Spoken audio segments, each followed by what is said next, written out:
Arrêtez avec les accords Toltec, le livre de Don Miguel Ruiz, surtout quand vous commencez à faire un travail sur vous et à vous initier dans le milieu du développement personnel, parce que je trouve que ce livre est assez culpabilisant et je vous explique pourquoi dans cette vidéo où nous allons parler déjà du premier accord Toltec.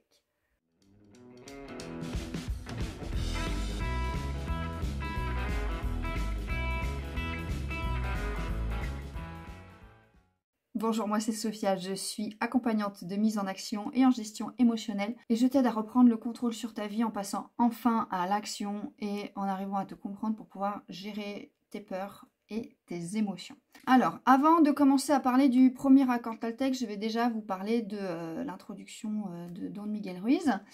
Donc, Don Miguel Ruiz, au début de son livre, parle des écrans de fumée, du processus et aussi du processus qu'il appelle le processus de domestication. Donc en fait, à partir du moment où on vient au monde, on va commencer à se faire un système de croyances, à instaurer des peurs, des réactions face à des événements en fonction de notre famille, de notre vie sociétale, de l'école. Et en fait, tout ça, ça va se mettre devant nous petit à petit et faire ce qu'il appelle un écran de fumée. C'est-à-dire qu'on va voir les choses à travers tout ce qu'on a appris par d'autres personnes. Ça ne va pas, être notre propre regard. On va voir tout ça à travers différents écrans de fumée. Il appelle cela aussi un processus de domestication.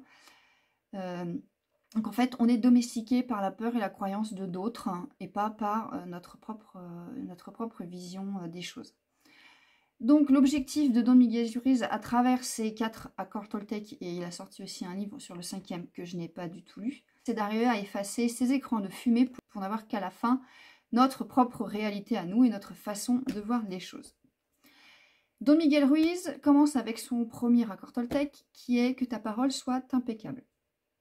Donc, comme il explique dans son livre, c'est que les mots ont une portée, les mots ont un impact, les mots peuvent tuer, les mots peuvent changer une vie, les mots peuvent mettre dans la tête des gens des croyances, des peurs. Donc elle va dire à sa fille, je cite, « Tais-toi, tu as une voix horrible, peux-tu simplement te taire ?»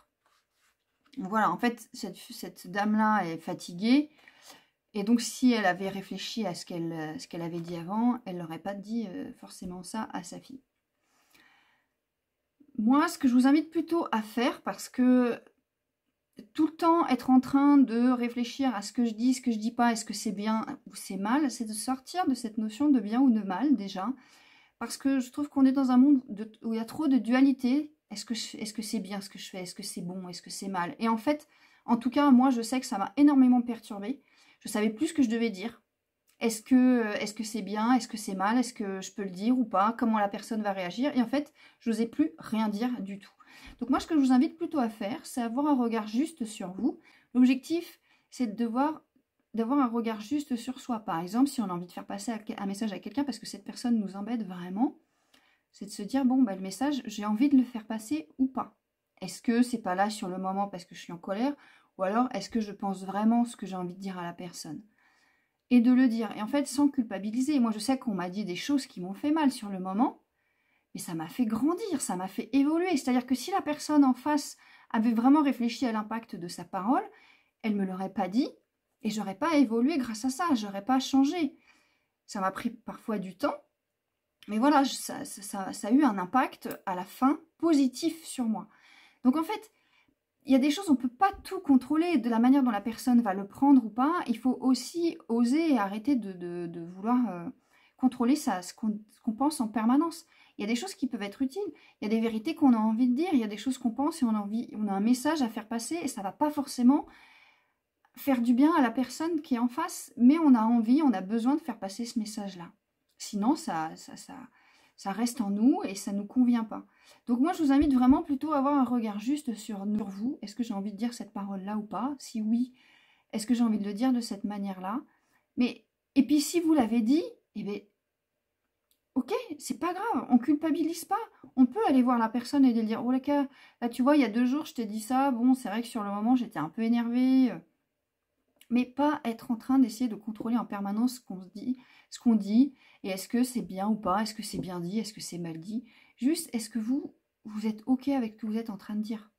Est-ce que vous êtes ok d'être en colère? Est-ce que vous êtes ok d'être triste? Est-ce que vous êtes ok de dire ça avec cette personne-là en face de vous? Ne pas chercher à est-ce que c'est bien ou mal, c'est est-ce que je suis bien avec ça? Et surtout, ne soyez pas dur avec vous-même, ne cherchez pas la perfection et ne vous dites pas « Oh là là, j'ai pas une parole impeccable, c'est horrible ». Non, tout va bien.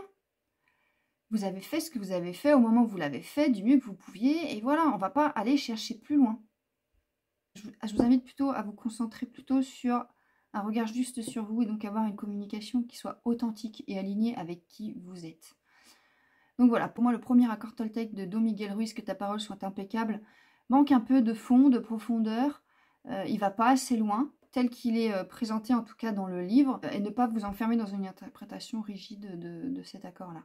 Sur ce, prenez soin de vous vraiment parce que vous le méritez. Abonnez-vous, likez et bien sûr, allez mettre en commentaire si vous n'êtes pas du tout d'accord avec moi, expliquez-moi pourquoi et je serai absolument ravie d'échanger avec vous parce que c'est ce qui, moi, me fait avancer. Je ne cherche pas à ce que votre parole soit impeccable, moi je prendrai ce qui me convient et ce qui me fait avancer et qui me rend meilleure. Belle journée.